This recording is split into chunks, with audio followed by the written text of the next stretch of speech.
lieu, nouvelle aventure, nouveau... Ouais, il y avait encore beaucoup de demandes, beaucoup de gens me parlaient, me demandaient est-ce que le spectacle allait se reprendre.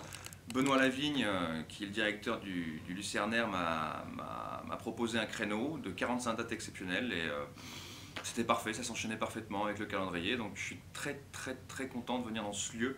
C'est un lieu où moi j'ai vu énormément de pièces quand j'étais plus jeune.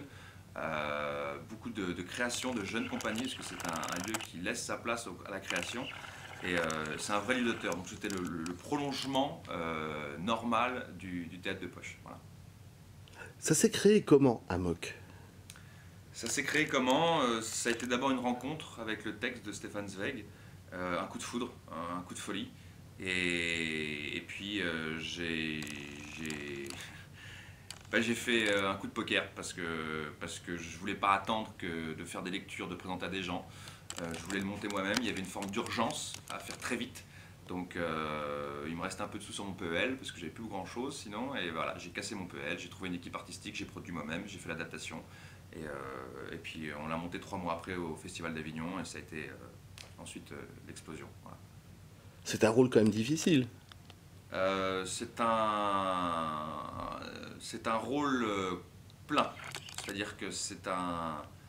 euh, oui, c'est ça, c'est de l'investissement total. Je pense que le fait d'avoir fait l'adaptation, donc de me nourrir du texte, des mots, de me remplir de ce monde-là, de 1920, de Zweig, de l'Allemagne, de la Malaisie, de me remplir, ça m'a beaucoup aidé. Ensuite, on a énormément travaillé avec ma metteur en scène pendant 3 mois. C'était intensif, c'était tous les jours. Et moi, d'être à la baguette en tant que producteur aussi, donc d'être avec mon créateur sonore, mon chorégraphe, ma scénographe sur tous les fronts, et ben oui, ça a été complet, ça a été nourrissant, ça a été riche. Donc difficile, je sais pas. En tout cas, oui, c'est un rôle plein, c'est un rôle marquant et c'est un rôle on passe par tous les états. Donc pour un comédien, c'est quand même formidable. Ensuite, on touche à des choses très fines, très fortes, la folie. C'est un homme c'est du repenti. Il y a le désir, il y a la culpabilité, il y a la honte. En même temps, il y a quelque chose de salvateur en lui. Donc on passe par plein de choses. Et le public aussi, le spectateur aussi passe par tous ces états. Donc c'est aussi une aventure pour le spectateur, ce spectacle. Ouais. Moi, quand je l'ai vu, j'avoue que j'ai été subjugué, parce que je me suis dit, mais il tient ça sur ses épaules. Bon, certes, tu avais quand même quelqu'un de très connu dans ta famille, mais on ne connaissait pas. On connaît ton nom de famille. Oui. Et bon, donc il doit y avoir des gènes. C'est possible? Oh, ça je sais pas. Ça je sais pas. En tout cas, moi j'ai toujours voulu faire ce métier, donc j'ai toujours voulu faire ça. Et, vous savez, le talent, c'est comme une bonne terre. Si on la travaille pas, elle rendra rien. Donc il y a des endroits où il y a des bonnes terres et des sols où c'est un peu plus compliqué. Et si mon terreau, si mon terroir est bon, il faut que je travaille. Donc j'ai beaucoup travaillé. Voilà. Alors, avant Amok, tu as fait quoi? Avant un mock, j'ai fait. J'ai Études? travaillé avec Florence Camon. Ah, oui, j'ai fait des études, ouais. Après mon bac, je suis parti. J'ai fait une licence de sciences politiques à Angers et j'ai passé 1 an en Angleterre où j'ai passé ma licence par correspondance. Je suis arrivé à Paris à 21 ans, j'ai pris des cours, j'ai fait 4 mois chez Cochet, puis 2 ans chez Hélène Zidi au laboratoire de l'acteur. Et puis après j'ai commencé à travailler, tout en bossant dans des bars, parce qu'il fallait bien remplir le frigo, payer les cours, payer le loyer. Donc, mais j'ai toujours fait un petit peu de projet, toujours. Donc j'ai fait La Mouette de Tchekhov, j'ai fait Le Bonheur des Dames de Zola, j'ai fait un Musset, Il ne faut jurer de rien, j'ai fait des petits projets comme ça, tout le long. Puis bon, au bout d'un moment, j'étais pas assez nourri, c'était pas assez suffisant, il se passait pas grand chose pour moi, donc j'ai pris les choses en main. Voilà. Et Amok, ça a été quand même un déclencheur, puisque Ouais. tu as été nominé aux Molières. Il y a quand même eu une reconnaissance du public qui venait nombreux et de la profession, entre guillemets, qui t'a élu. Ouais, c'est quelque chose ça.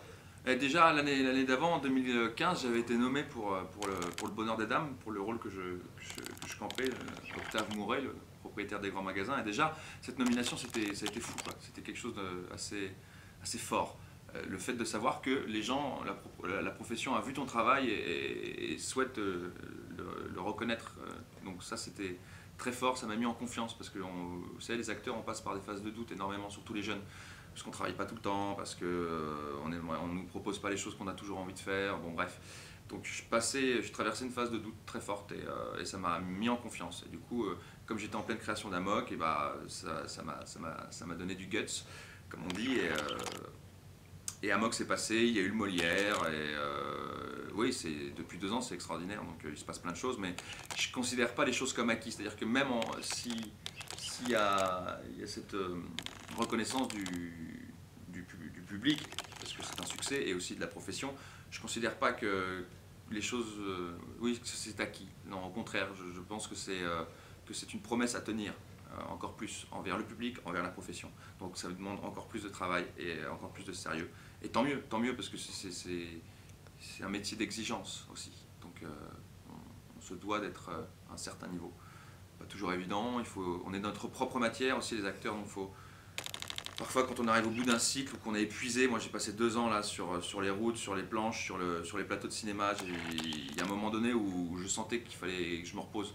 Donc là j'ai pris 2 mois, il fallait se ressourcer ailleurs, voyager, voir d'autres choses et c'est important, c'est important. Et donc là je reviens complètement régénéré pour la reprise au Lucernaire.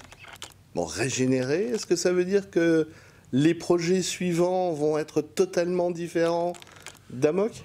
Non, totalement différent. Non, alors j'ai la chance de pouvoir travailler avec d'autres metteurs en scène, donc il y a des projets à venir, des projets de troupe avec beaucoup d'acteurs, des comédies aussi, mais tout ça, c'est en train de se monter, donc je vais pas dévoiler des choses, mais j'ai envie de ça. Et puis moi aussi, j'ai envie de partir sur mes propres projets. Maintenant, j'ai monté en plus ma société de production, donc il y a des envies, par cette indépendance que j'ai, par la chance que j'ai d'être indépendant maintenant, je vais monter mes propres projets, toujours. Donc j'aime bien la forme du monologue, mais j'ai aussi envie, il y a des gens dont j'aime énormément le travail, donc j'ai envie de faire des collaborations.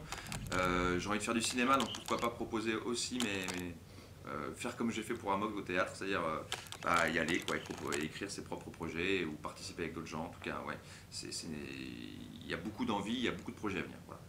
Dans ces projets, on peut peut-être avoir quelques noms de personnes avec qui tu rêverais de travailler ? On attend, mais oui, en tout cas, non, le prochain avec lequel je peux parler, ce sera avec la prochaine création de Xavier Lemaire sur une saga familiale à travers la guerre d'Algérie. Ça s'appelle Une histoire française et c'est un spectacle. J'ai reçu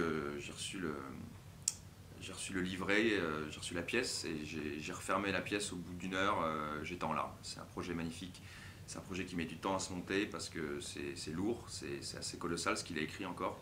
Et voilà, j'ai qu'une hâte, c'est qu'on y arrive et qu'on le monte, ce sera à mon avis pour la saison prochaine. Dans le rendez-vous la saison prochaine. Rendez-vous la saison prochaine. Merci. Merci à toi.